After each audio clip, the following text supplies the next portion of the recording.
Good morning. I just want to congratulate you on a really great book. I liked it the first time I read it. I liked it so much I thought I have to translate this book. And that's because I knew from the very start that because translation involves going over and over and over and over the same text so many times, I knew that I would discover something new each time. And I did. So that's kind of my reward as a translator, finding those books and working them, kind of breaking them open and seeing what comes out. So I want to thank you for that. And I'm going to, in advance of other readers, I'm going to thank you on their behalf. And I want to start by asking you if this was the first novel that you always thought you would write. Oh God, no. I guess first, before I start answering this question, I would like to congratulate you on this excellent translation and thank you for it too, because, you know, this an excellent and a dedicated translator is something every writer, I suppose, hopes they're gonna get. And I guess as many other fortunes in life, this one is not a given either. So I've just reread this book in your translation again and really loved it, which is, I guess, a very interesting experience for an author to have, because I always approach everything I write with a slight sense of shame that's like a little bit akin to hearing your voice over the radio. And I guess the fact that it's in a different language and in a sense written by somebody else doesn't necessarily make it any easier. But or it should. It's turned out that I really enjoyed it. So I'm hoping there's going to be other people who are going to share that experience with me. But I guess back to your question now, no, I've had, I mean, I guess we're all creatures of imagination. So I've always, you know, had this or other idea, from ideas that were following in the footsteps of other texts that I've been inspired by, and from ideas that I thought were, you know, very of my own and very authorial and very non-like anything anybody's thought of before. But I don't think I've ever had an idea that I felt fully committed to. I guess this is like love affairs or relationships go there. You might like people, but you still find out you don't really want to stick around that long. So in that sense, this is the first time that it's ever happened to me that I like literally woke up thinking of a story in one piece and felt that, okay, yeah, I can sit this one through.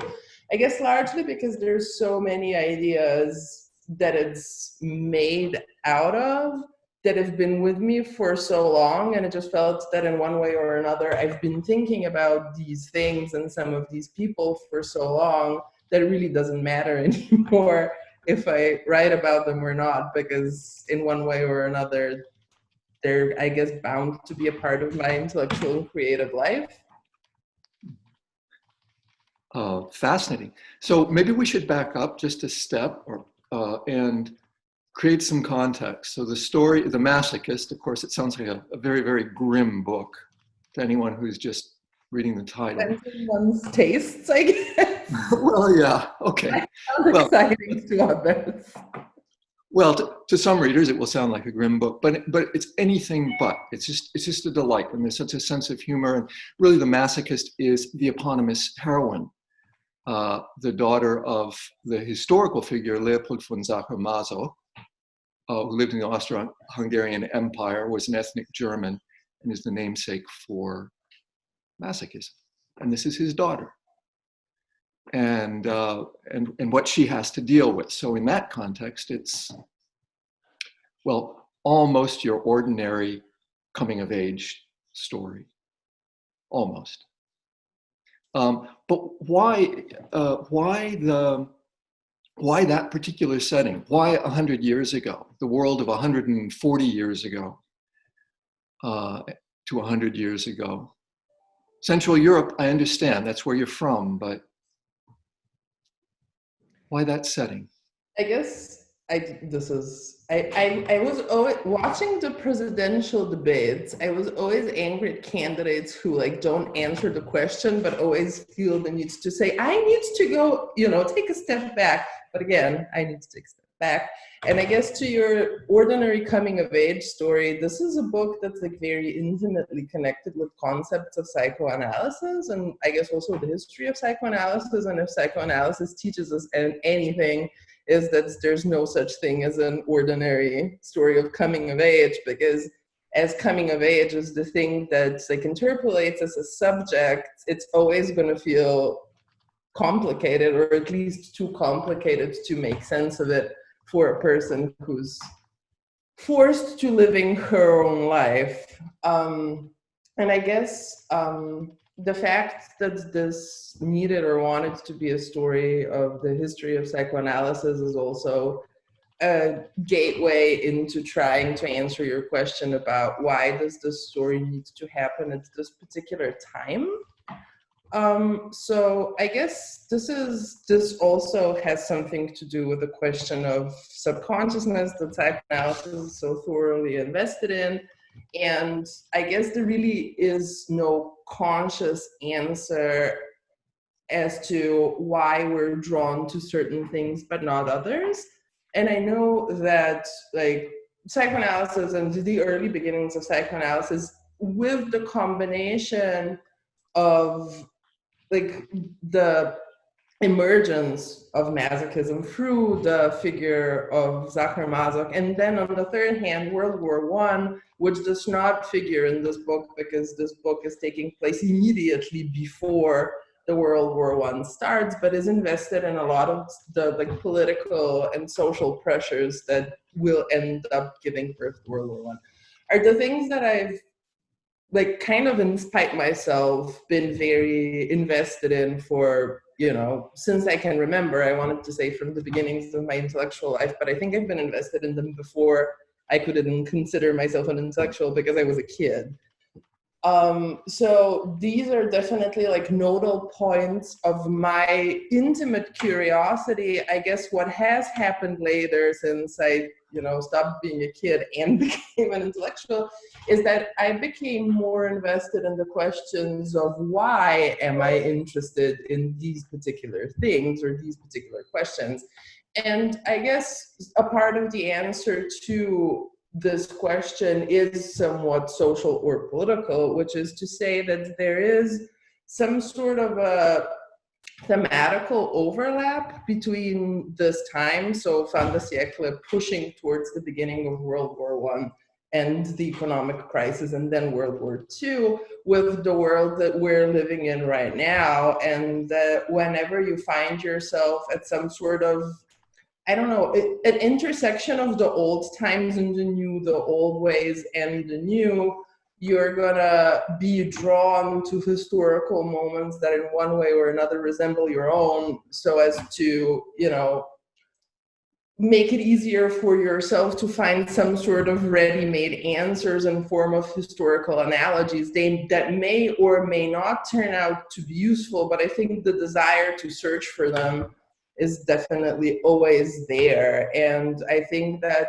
before this historical moment that I intimately was born into came of age enough that we can, see it for what it is in one way or another, we have already felt it intuitively, what it's becoming. And I think that this, just made topics attached or connected to that particular time interesting, not only for me, but for several other people inhabiting this particular time. Our particular time, or the novel's particular time? I mean, the novel's particular time. Okay. So you mentioned, of course, obviously, Freud. You paint a picture of him that seems to be very intimate, and you, from through Nadežde Moser's eyes, you paint this picture. Moser is her married name. After she gets married, leaves the family house and moves to Vienna. and encounters high society. and one after the other, practically all of the famous, not all, but many of the famous luminaries, intellectual and cultural luminaries of turn of the century Vienna. And so how did you come up with these portraits? I mean, they comport themselves, they hold themselves, they talk almost, they look almost like people who have some familiarity with that time would expect them to look. Well, I guess one of the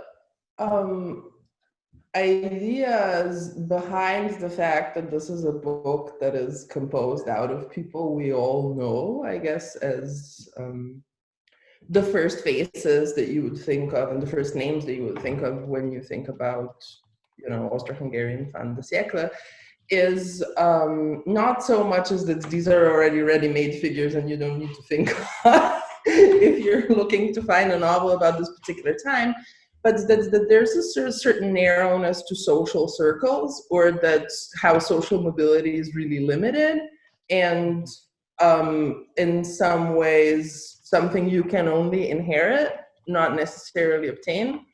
And that if you're going to be,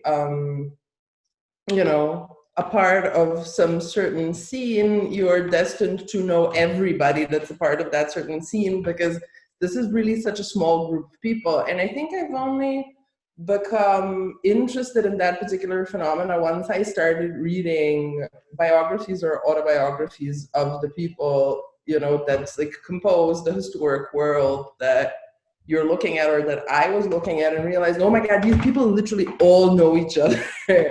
It's like there's a really, really short step from Sigmund Freud to Gustav Mahler, and these would be people that, would like be regularly seen in the same households. And I think what followed that intuition was that, because I, up to a point, have some sort of an intimate awareness what being a part of a culture scene is that I have already accumulated whatever historical knowledge I had. And if I wanted to write an academic book, I would have, but I'm writing academic books in some other portion of my living time. But what I want to do with the form of the novel is to just try to channel whichever historical knowledge of those people I have through an intuition that I have as an individual living in a world. So I basically took, bits and pieces of people that I accumulated as historical knowledge, but then tried to express them as if trying to live through the moment where I myself have met other people, and try to imagine how these people might have reacted to each other as people. So, as living individuals who are not only the bearers of their names or their artwork or their intellectual creations, but I guess more specifically Freud, who has like a particular place in this novel because psychoanalysis has a particular place in this novel. I think what working with the idea of him is not just working with the idea of Sigmund Freud, the historical figure, but also doing some sort of a work of a relationship between a therapist and a patient that historically only comes or is given to us as a society of learned readers from the perspective of the therapist, because the therapist is the one that writes scholarly books and in some way or the other profits from the knowledge given to him by the person being analyzed or the patient.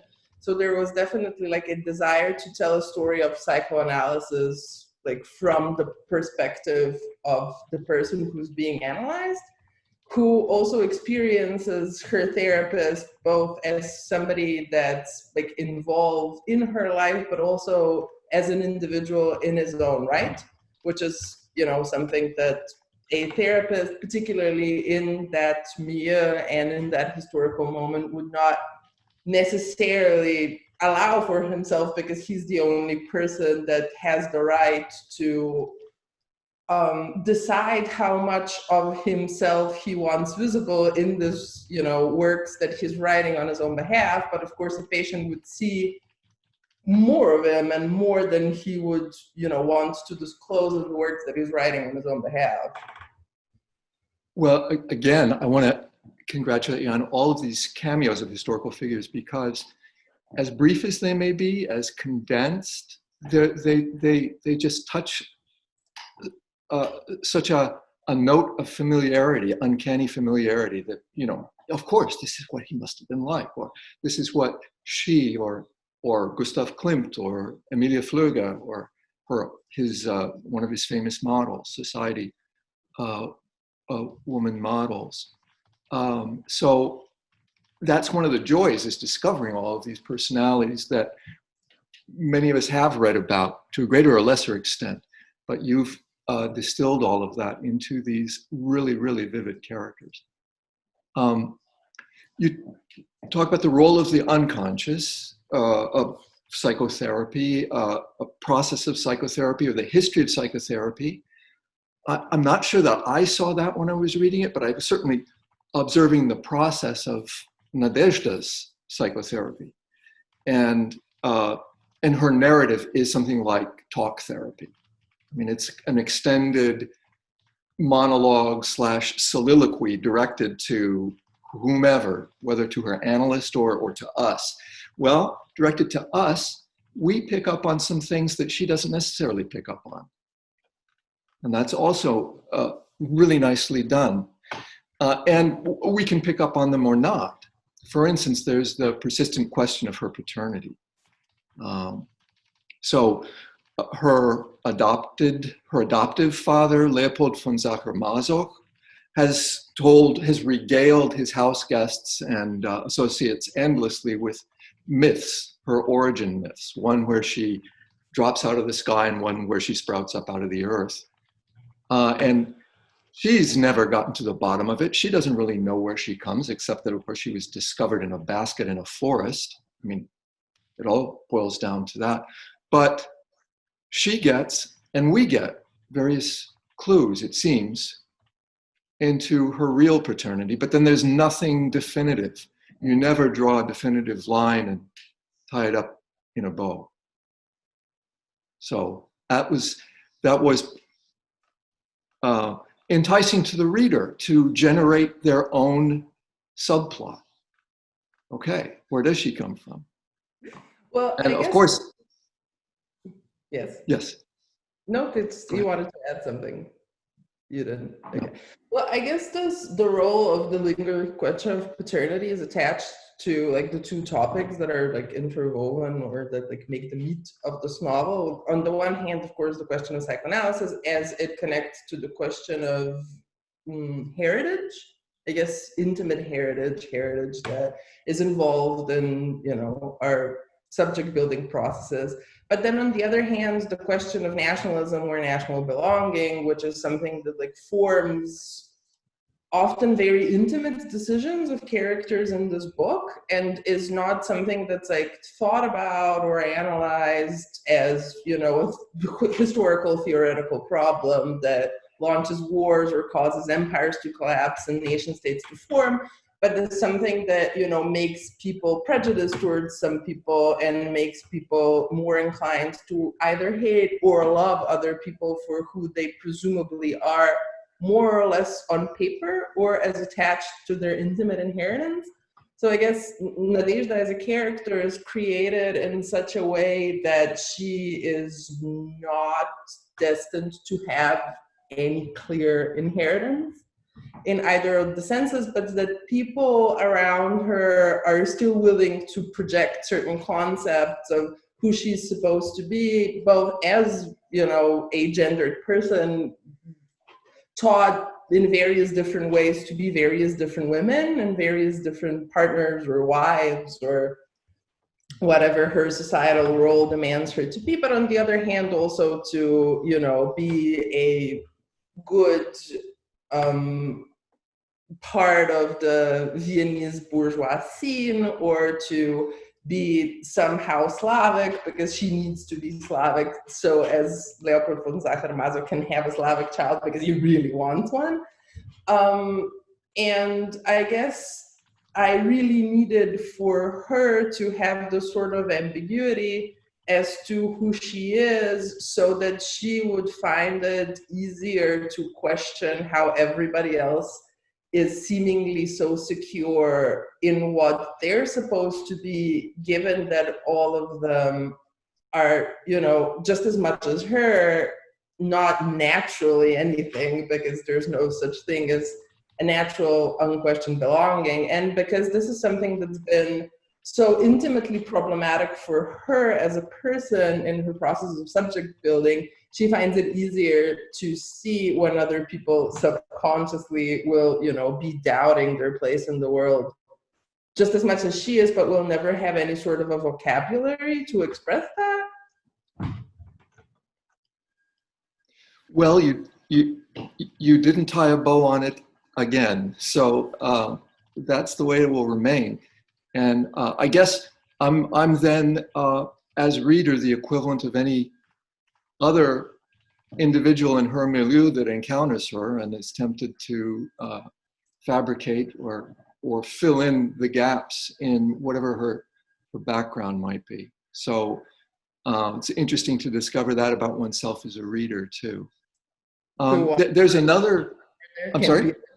To search for final answers where there cannot be any. I think that's pretty human. Well, yeah, up to a point. So there's another motif in the novel that you touch on again and again, and this is the dichotomy of chaos and order. And Nadežde encounters it as she grows up in a household that is kind of stretched taut between the order imposed or that her mothers or stepmothers attempt to impose on the reality of the domicile, and the chaos that apparently her adoptive father brings. And so she, however, she recognizes a lot of herself in her father, or recognizes her father in herself, and perhaps also that chaotic element. Can you talk about that motif?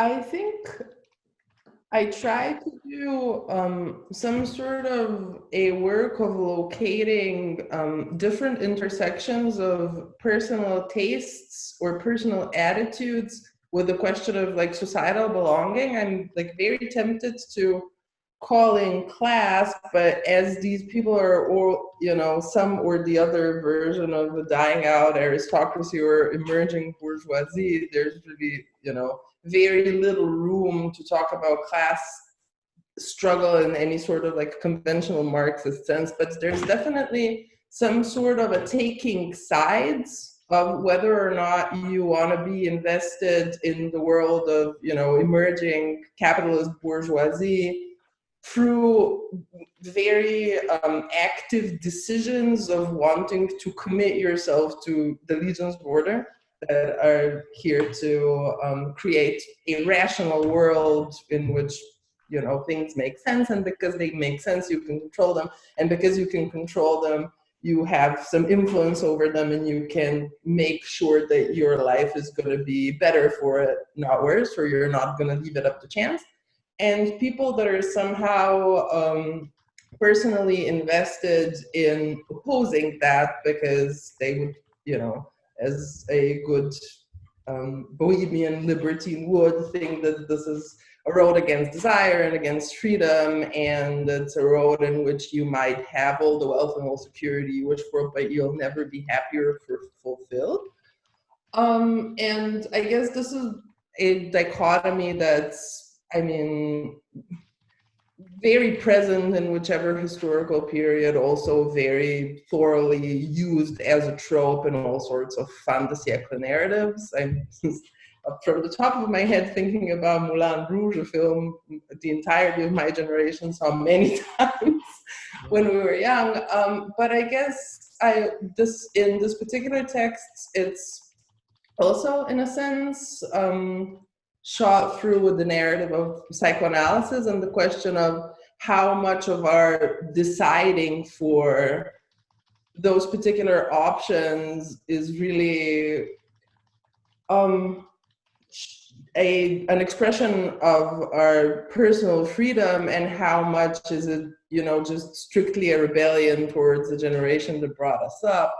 And again, I guess I also needed Nadežda so as to show that once you start questioning, like whether or not through the process of psychoanalysis, but once you start questioning why are you really doing certain things, you become less secure about what your actual desires really are.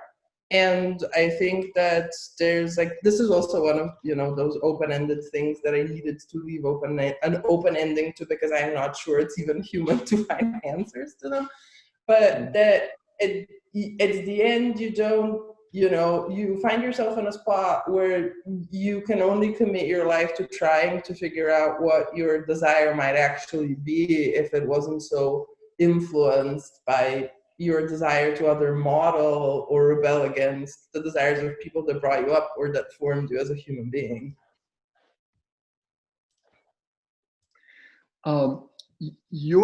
Right now you're working on a PhD in comparative literature at Washington University in St. Louis. And are you at the dissertation stage, or? Yeah, I've finished my second chapter. We all know what finished means in the PhD writing process, but let's just say right. I set it aside for now. Okay, great. And you also completed a Master of Fine Arts program, also at Washington University, in creative writing.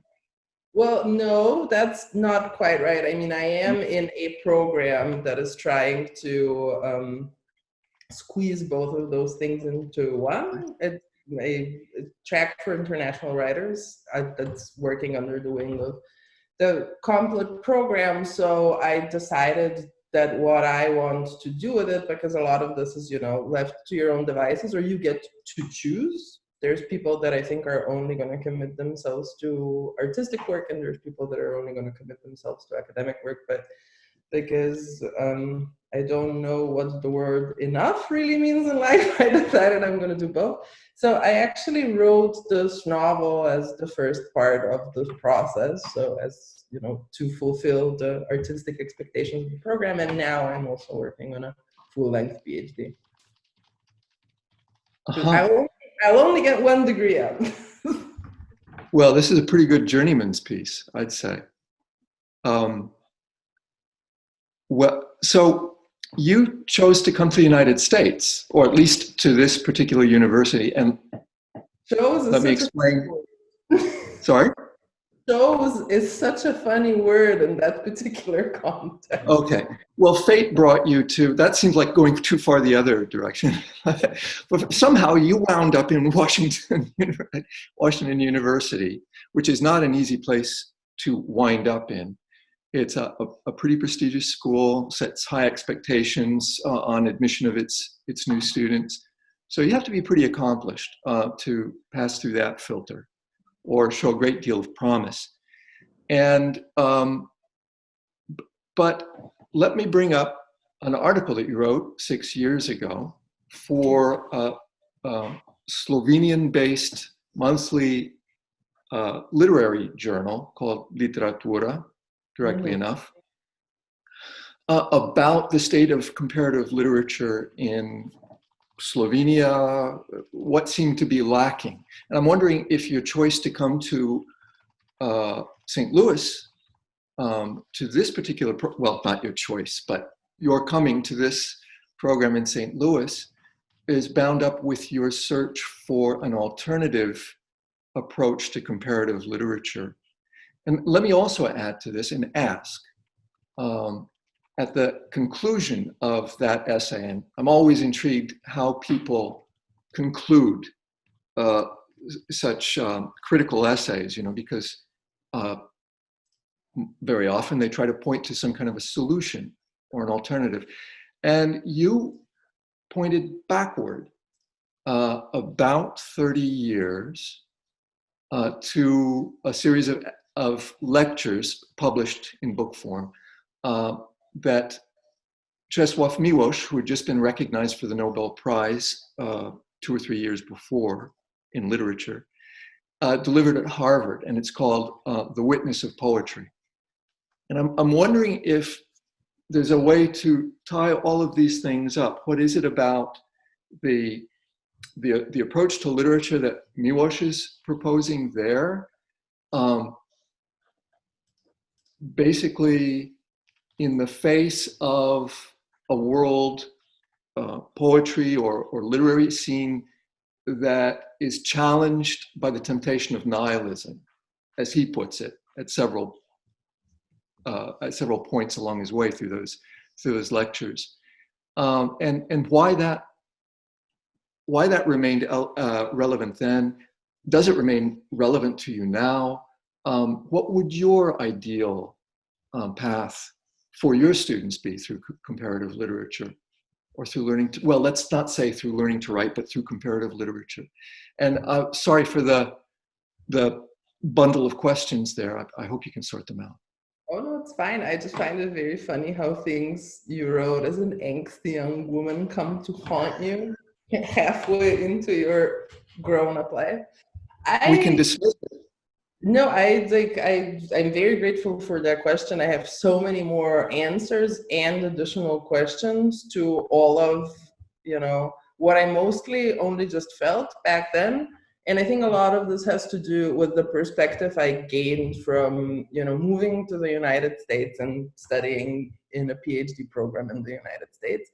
And I think I totally understand the frustration I felt back then, and I sympathize with anyone who still shares it, being embedded in one of the programs that I think share a lot of similarity across Europe. I don't think any of that is a particularly Slovene problem, because I think what I was bothered with is that everything just felt so constraining and small and outdated, and this is all killing all the feelings that I have for actual literature, and literature is dying on my hands as I try to dissect it. But I think that these are, that a lot of the frustrations that I had were actually coming from different places that at this point I can only address as historical or economic or social problems that have a lot to do with the fact that we have a hegemony of English language on our hands, and the US is, the ivory tower of global academia. And if you're not a part of it, you're just on the sidelines, and you're just in some peripheral setting that will never get enough funding and attention, and it'll just never be fun enough. And that really is not a fault of Slovene academia or my own university. It's a fault of the relations of power in the global world. And I don't think, I can't say that I would have never noticed that if I didn't come to the US, but I don't think that would ever become so pertinent to what I research or what I'm dealing with. So I guess what I hope for Slovenian academia is, to rejuvenate itself, to hire more people that are going to introduce fresher concepts to it. But in order to be able to do that, you need more money. And in order for there to be more money, Slovenian government would have to have more money, which means that Slovenia would have to be a more powerful country in the global setting. So there's, a lot of equalizing work to be done globally. There's a lot of questions of diversity and inclusion that have to be answered on a global scale, not just on the scale of who do you employ at a very prestigious American university. So I guess in that sense, I just, sold my soul to the devil and became one of those people who just went to where the money and the power were. But you have many predecessors in among Slovene writers who've done that, and for whom it was really transformative. For instance, up the road from you in Iowa City. I believe that's where the University of Iowa is. I think so too. I'm not quite sure. It's in Iowa. Well, it's only like 400 kilometers away from you. Shouldn't you be intimately familiar with that by American standards? But so to Michaelom and others who came to the Iowa International Writers Workshop and felt that that was a transformative experience, where they came together like you with other writers from around the world. It sounds like your program took a page from them, perhaps. But I digress. I'd like to come back to Miłosz, if we may. Does he still resonate? Does that still resonate for you, or do you recall anything really salient about that? Yes, Miłosz still resonates, but like in such a insanely different context than it did, you know, whenever that kid wrote that article. So because my actual, you know, PhD endeavor, the dissertation that I'm writing now, has a lot to do with Cold War Central Europe.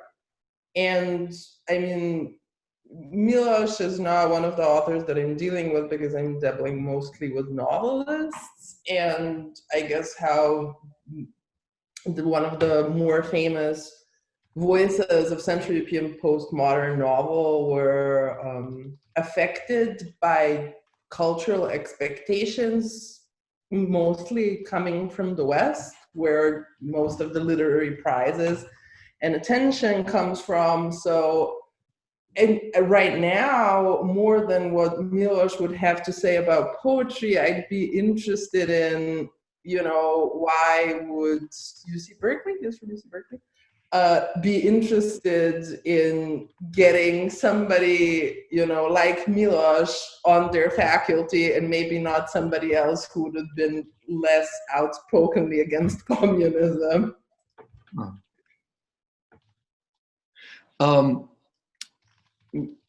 Now, amid all the details that, or the themes that we've touched on in your novel, it could escape some people who might be listening to this that your book is incredibly funny. There's a wonderful sense of humor to it. It's very mordant, very restrained, sometimes a little bit antic. It does kind of break out of its corset now and then, and, you know, just take a romp. But and that's despite the fact that there are traumatic moments in it, and very difficult, some very difficult moments, as she, your heroine, progressively realizes herself or liberates herself from the constraints that she's just kind of been lugging with her for decades. You gave her a Slavic name that's, I don't know that it's really recognizable in Slovene, as, you know, Nadežda, Ljubov, Vera, the three, I don't know if they're, the three Christianly virtues, faith, hope, and love. So Hope is her name. And at the end of the novel, she finds not a room of her own, well, presumably, yes, a room of her own, but you give her a cafe of her own and endless supplies of coffee. And what is she looking forward to there? She seems quite content. Well, I guess I'm, you know, a nihilist enough to not ever want to offer, you know, a promise of full liberation, because the only hope of liberation we can have is like in the perpetual revolution, or in the perpetual process of liberating yourself. I guess to that, it's also a little bit funny. Nadežda is also shares a name with Lenin's wife.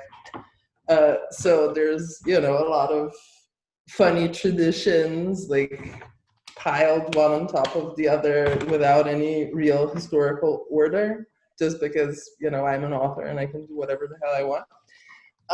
But yeah, I think that what the resolution of this novel gives is a promise that even though you would try really hard or commit yourself very thoroughly to liberate yourself from the restraints of life, and what you will receive will only be or feel as very, very partial, that still makes, a world's difference from not trying at all. And even though life will probably never feel complete and the struggles will never feel, fought through and finished and left behind, there's still, a world's difference between sitting in a square in thirst with the sun on your face and being locked up in a room listening to depressive music. There's that. There's things to look forward to. So what you've done in your book for me as a reader is you've given me an opportunity to relive, to vicariously relive Nadežde's stepwise process of liberation through her particular period in time, which is a fascinating time, a very troubled one.